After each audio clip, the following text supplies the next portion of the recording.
As soon as we put in that new government, the first rule they pass is to make the Russian language essentially illegal in Donbass and Lugansk, where 90% of the population are Russian.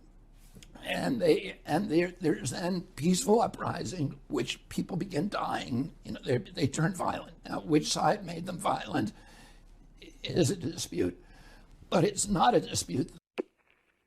Every conspiracy theory about Ukraine starts somewhere. All of these are widespread on Twitter and have done a considerable amount of damage to understanding Russia's war of aggression against Ukraine. I'm Yulia, an independent political journalist, content creator, and most important of all, a concerned Ukrainian citizen. You're listening to FAQ by Svidomi Media, your friendly neighborhood fact check for Russia's special disinformation operation. Today, we are addressing some of the most popular misinformation circulating on the World Wide Web in the form of a true FAQ, with bite-sized rebuttals to some of the most ill-informed Ukraine-related tweets the internet has to offer. But first, let's start with an amuse-bouche of Western media tomfoolery.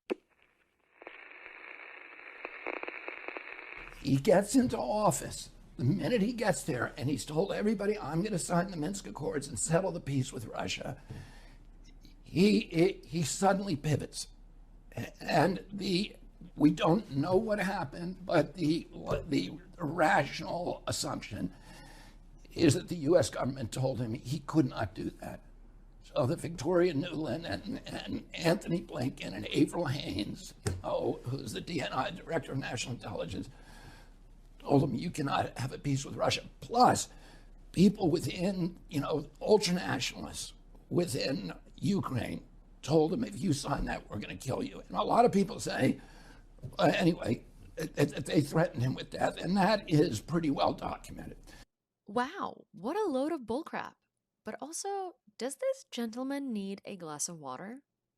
Anyway, FAQ his narrative, let's sort some of these popular theses out.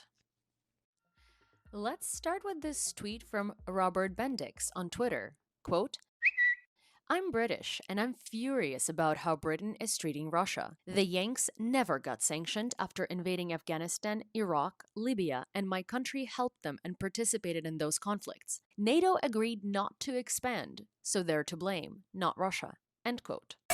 Well, this one is just poorly scripted propaganda. Let's start with this. Any agreements made during late 80s until 1991 were not made with Russia, but with the Soviet Union, an entity that legally ceased to exist, and all agreements with it are now void. NATO never promised the USSR not to expand. Here is what actually happened. The West's supposed violation of a pledge not to enlarge has been a key element in Putin's counter-Western narrative. In his speech at the Munich Security Conference in February 2007, he said, quote, we have a right to ask, against whom is this, NATO, expansion intended? And what happened to the assurances our Western partners made after the dissolution of the Warsaw Pact? I would like to quote the speech of NATO General Secretary Mr. Warner in Brussels on 17th of May 1990. He said at the time that, quote, the fact that we are ready not to place a NATO army outside of German territory gives the Soviet Union a firm security guarantee. Where are these guarantees? End quote. What the Germans, Americans, British, and French did agree to in 1990 was that there would be no deployment of non-German NATO forces on the territory of the former GDR. This was exactly the point of Secretary James Baker's discussion with Gorbachev and his foreign minister, Eduard Shevardnadze. In 1990, very few people gave the possibility of a broader NATO enlargement to the east any serious thought. And this agreement to not deploy foreign troops on the territory of the former GDR was incorporated in Article 5 of the Treaty of the Final Settlement with respect to Germany, which was signed on September 12, 1990 by the foreign ministers of the two Germanys, the United States, Soviet Union, Britain, and France. Here are the provisions. Until Soviet forces had completed their withdrawal from the former GDR, only German territorial defense units not integrated into NATO would be deployed in that territory. There would be no increase in the numbers of troops or equipment of US, British, and French forces stationed in Berlin. Once Soviet forces had withdrawn, German forces assigned to NATO could be deployed in the former GDR, but foreign forces and nuclear weapons systems would not be deployed there. If every one of these commenters read the full text of the Werner's speech cited by Putin, it would be clear to them that the Secretary General's comments referred to NATO forces in eastern Germany, not a broader commitment not to enlarge the alliance. Russia Behind the Headlines published an interview with Gorbachev, who was Soviet president during the discussions and treaty negotiations about German reunification. In other words, the man this supposed promise was made to. When asked why Gorbachev did not, quote, insist that the promises made to you, particularly U.S. Secretary of State James Baker's promise that NATO would not expand into the East, be legally encoded, end quote, by the interviewer, he replied, quote, the topic of NATO expansion was not discussed at all, and it wasn't brought up in those years. Another issue we brought up was discussed, making sure that NATO's military structures would not advance and that additional armed forces would not be deployed on the territory of the then GDR after German reunification. Baker's statement was made in that context. Everything that could have been and needed to be done to solidify that political obligation was done and fulfilled. End quote. Gorbachev continued, quote, the agreement on a final settlement with Germany said that no new military structures would be created in the eastern part of the country, that is, Germany. No additional troops would be deployed. No weapons of mass destruction would be placed there. It has been obeyed all these years, end quote. To make it perfectly clear, Gorbachev criticized NATO enlargement and called it a violation of the spirit of the assurances given Moscow in 1990, in his personal opinion. But he made it a point to clarify that there was no promise regarding broader enlargement.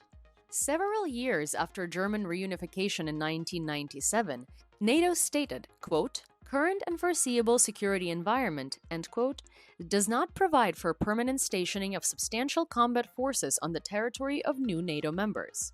Up until the Russian military occupation of Crimea, there was virtually no stationing of any NATO combat forces on the territory of new members. Since 2014, NATO has increased the presence of its military forces in the Baltic region and Central Europe because of Russia, not the other way around.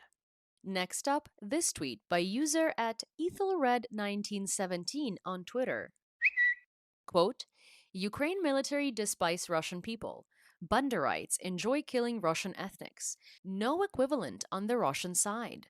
NATO media works hard to create outrage when it is Ukraine that consistently commits war crimes at every level against Russians/civilians, end quote. Interesting, because the war is taking place on the territory of Ukraine, not Russia, and Ukraine has no access to Russian civilians. But anyways, Russian bombings and missile strikes in Ukraine have been well documented. They ruined hospitals, apartment buildings, schools, and let's not forget the theater in Mariupol where hundreds of children and adults were sheltering and died. What about the Kramatorsk rail station, where thousands were waiting to escape the Russian onslaught and also died? When Russians withdrew from towns like Bucha, Chernihiv, and Sumy, horrific scenes of civilian carnage, mass graves, and reports of rape and torture were revealed. Several world leaders have accused Russia of committing genocide against the people of Ukraine. In March, 45 organizations for security and cooperation in Europe began proceeding to, quote, establish the facts and circumstances of possible cases of war crimes and crimes against humanity, and to collect, consolidate, and analyze this information with a view to presenting it to relevant accountability mechanisms, end quote. This report, issued on April 14th, found, quote, clear patterns of international humanitarian law violations by Russian forces, end quote. It recommended further investigations to, quote, establish individual criminal responsibility for war crimes, end quote. The government of Ukraine, Ukrainian NGOs, and the International Criminal Court are still collecting evidence for use in future legal proceedings. And evidence they don't lack. Witnesses at the hearing discussed the findings of the OSCE report, examined evidence being collected to document Russian war crimes in Ukraine, and analyzed paths to bring perpetrators to justice. Those were not your typical war crimes out of negligence. They were deliberate and vile. 16,940 injured civilians, 9,044 killed. 26,384 victims among Ukrainians, 103,325 war crimes registered, 502 children died, and 120,000 civilian buildings were ruined. A similar picture can also be observed in Russia's invasion of Chechnya and Georgia. In fact, recently, following a 12-year legal battle, the European Court of Human Rights ruled in a landmark case, finding Russia responsible for major human rights violations during the 2008 war against Georgia. The ECHR ruled that Russia deliberately prevented Georgian nationals from returning to their homes in occupied regions. Furthermore, Moscow failed to investigate the series of events which preceded the active phase of the 2008 war, or those which came after the ceasefire agreement concluded on 12th of August 2008. If that's not enough for you, you can just look up pictures of Grozny, the capital of Chechnya, during Russia's second invasion of the country. Hint, it looks just like Mariupol. This one from at Visegrad24, a news agency, states, quote, "The International Olympic Committee today decided to recommend that Russian athletes should be allowed to compete at the Paris Olympics next year." End quote. Should they? The Center for Strategic Communication of Ukraine explains that Russians are simply being silenced about their attitude towards the war in order to compete under neutral flags. First of all, the neutral Olympic flag does not prevent Russia from using international sports for its political purposes. After all, the so-called false flag operations are already a familiar expansion strategy for the Kremlin. The vast majority of Russian Olympians are at the same time officers of the armed forces and other law enforcement structures of the aggressor state. They're members of the Central Sports Clubs of the Army, CSKA, or the sports society Dynamo, among the founders of which are the Federal Security Service, Russian National Guard, the Ministry of Internal Affairs, and other law enforcement agencies of Russia. One example would be the Winter Olympics in Beijing in the year of the full-scale invasion. Russian athletes won 32 medals. Among those were servicemen from CSKA, 14 medals. Their fellows from Dynamo won the same number. In total, 88% of all awards of the Beijing Olympics in 2022 were won by athletes representing law enforcement agencies fighting in Ukraine. At the Summer Olympics in Tokyo in 2021, for instance, Army athletes won 45 medals out of 71 won by Russia. That is 63%. Dynamo Society reported on 29 medals of its members. In total, CSKA and Dynamo took all the medals of the Russian team. Here is another example. The broadcast of the Olympics from Tokyo, which took place in the summer of 2021, 6 months before the invasion of Ukraine, was used by Russian television to incite hostility between the two countries. The state channel turned off the broadcast of the ceremony at the time when the national team of Ukraine walked at the opening with its flag. Channel 1, for instance, explained it this way, quote, "It's time to treat them and explain who, where, and how. There is no reason for us to look at the national team of Ukraine. You need to understand that the period of not doing anything has already ended. It's time to slap them." End quote. That sound neutral to you? The most recent example of a Russian athlete covertly supporting Russia's invasion is Maria Smirnova, who competed under the neutral flag at the international fencing competition, while posting proud photos of her military serviceman brother on her Instagram and other social media profiles. Russian athletes are required one thing: to be able to compete under a neutral flag, and that is not to support Russia's invasion. Clearly, it's not enforced. Russian athletes also pay taxes to the Russian government for all the money they earn from sponsorships and participation in the sporting events. All of that money from taxes goes to sponsoring the war in Ukraine. One very important thing to understand is that in Russia, there are practically no Olympic athletes who are not firmly embedded in the military machine of the Russian regime. Even coaches and athlete instructors are in the military. Russia also has an advantage. Russian invaders have already killed 184 Ukrainian athletes who will never be able to compete for medals at the Olympics, or represent Ukraine, or live. So, can Russian athletes really be neutral? The answer is no. And now on to my favorite. At Ukraine World on Twitter quoted Maria Zakharova, Russian Foreign Ministry spokesperson, in relation to Ukrainians wanting to claim borscht as theirs and only theirs, and not wanting to share it with others, as xenophobia, extremism, and Nazism. Well, according to Alex Kochcharov, a London-based political and economic risk analyst of Belarusian descent, the Russian Foreign Ministry's insistence on so-called Russian borscht is, quote, another attempt at cultural appropriation by Moscow, end quote. Adding that while, quote, a number of cultures claim borscht to be theirs, Ukraine, Belarus, Poland, and Russia, Ukraine has the strongest claim for the dish, end quote. Olha.kruhlii, a New York-based chef and head consultant for Veselka, the iconic Ukrainian diner in New York City's East Village, says that, quote, borscht is most definitely from Ukraine. I say it's Ukrainian not just from a nationalistic point of view, but because the soup hails from the land of Ukraine, and those ingredients have been found in the country's archaeological records into the distant past, end quote. Okay, but what about the millions of Russians who insist that their favorite beet soup is in fact Russian then? Russians might claim borscht as their own, but ultimately it's a dish they acquired through their occupation of Ukraine. According to Liu, borscht most likely made its way into mainstream Russian cuisine during the Soviet occupation of Ukraine, as a result of a concerted effort on the part of the Kremlin. The Soviet Union was made up of more than 100 distinct cultural identities. So in an effort to, quote, collectivize the country, Soviet dictator Joseph Stalin tasked the Soviet Commissar of Food, Anastas Mikoyan, with creating a national cuisine. According to an article by the BBC, quote, Mikoyan's official study of cultural melting pots and mass food production led him to the United States, where he fell in love with hamburgers, hot dogs, and ice cream. On his return, Mikoyan launched factory-produced ice cream across the Soviet Union and popularized efficient kitchen meals like kotlety, or minced meat patties, in everyday cooking. In 1939, he published the propaganda-heavy book of Tasty and Healthy Food, a standardized cookbook that was often gifted to newlywed couples in the Soviet Union from the Communist Party, a book that is still in print to this day in Russia, end quote. Liu said that, quote, Mikoyan needed to mass-produce a cultural identity for these Soviet foods.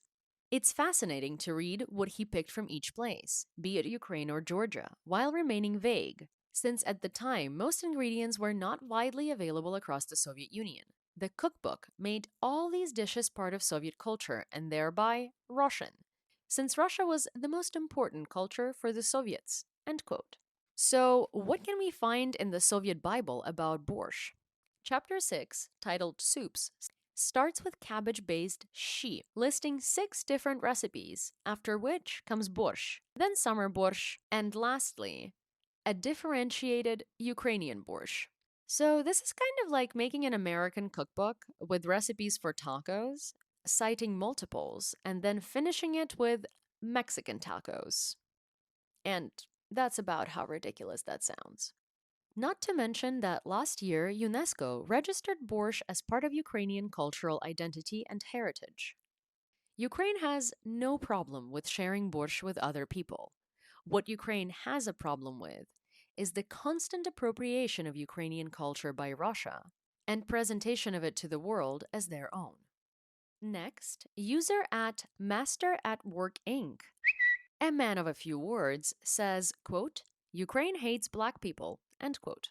Ukraine, along with much of Eastern Europe, is racially homogeneous. Demographic data about Ukraine is typically broken down by ethnicity rather than race, because the percentage of the population that is non-white and non-indigenous is incredibly small. Currently, fewer than 5% of Ukrainians self-identify as an ethnic group that is neither Ukrainian nor Russian. Because of this, Ukraine doesn't have a history of institutionalized racism against people of color, like, for example, in the United States, South Africa, or France. Individual experiences of race-based prejudice are entirely valid and are also most likely a result of cultural ignorance and lack of exposure to people of color on the part of the Ukrainians involved. In the 30 years since its independence from the Soviet Union, Ukraine has made rapid progress as a member of the global community and continues to improve today. These never end, do they? User at Joe Manorino US says that, quote, John Kirby finally admitted that the only way the Ukraine war will come to an end is through negotiation. but stated that negotiation comes only when Zelensky is ready to negotiate. Considering we're the one paying for this war, not Zelensky, that should be our decision. End quote. Well, my friend, this is a pretty clear misinterpretation of Kirby's statement. Rear Admiral Kirby, Strategic Communications Coordinator for the U.S. National Security Council, stated that every war ends with negotiation, which is true, eventually. Kirby also said in March that a ceasefire on the part of Ukraine would effectively be a, quote, ratification of Russian conquest, end quote. In July, Kirby reiterated that Crimea belongs to Ukraine, that Crimea is Ukraine. It does not belong to Russia, and Russia has no business being on the peninsula in the first place. And Ukraine has every right to determine, quote, what targets it wants to pick in order to defend itself and try to reclaim its territory, end quote. When Kirby says that negotiations need to be at Ukrainian President Volodymyr Zelensky's discretion, he's making it clear that it is not the role of the West or any of Ukraine's allies or international partners to demand Ukraine sit down with Russian dictator Vladimir Putin when it is in a position to liberate the occupied regions and expel Russia from Ukraine without compromising its territorial sovereignty through negotiation. Please don't twist his words. And last, but certainly not least for this season's FAQ, at ArabGosar on Twitter says that, quote, not one more penny should be sent to fund Zelensky's war. Sidebar, it's Putin's war, but okay. The Biden regime death cultists refuse to negotiate a peaceful solution. President Trump could end this war in 24 hours, end quote. First and foremost, Representative Gosar, the appropriate way to refer to a former president of the United States is by their first and last name, Mr. Trump. He's not president, he's a former president. Actually, to be most accurate, he's twice impeached and 4 times indicted former President Mr. Trump.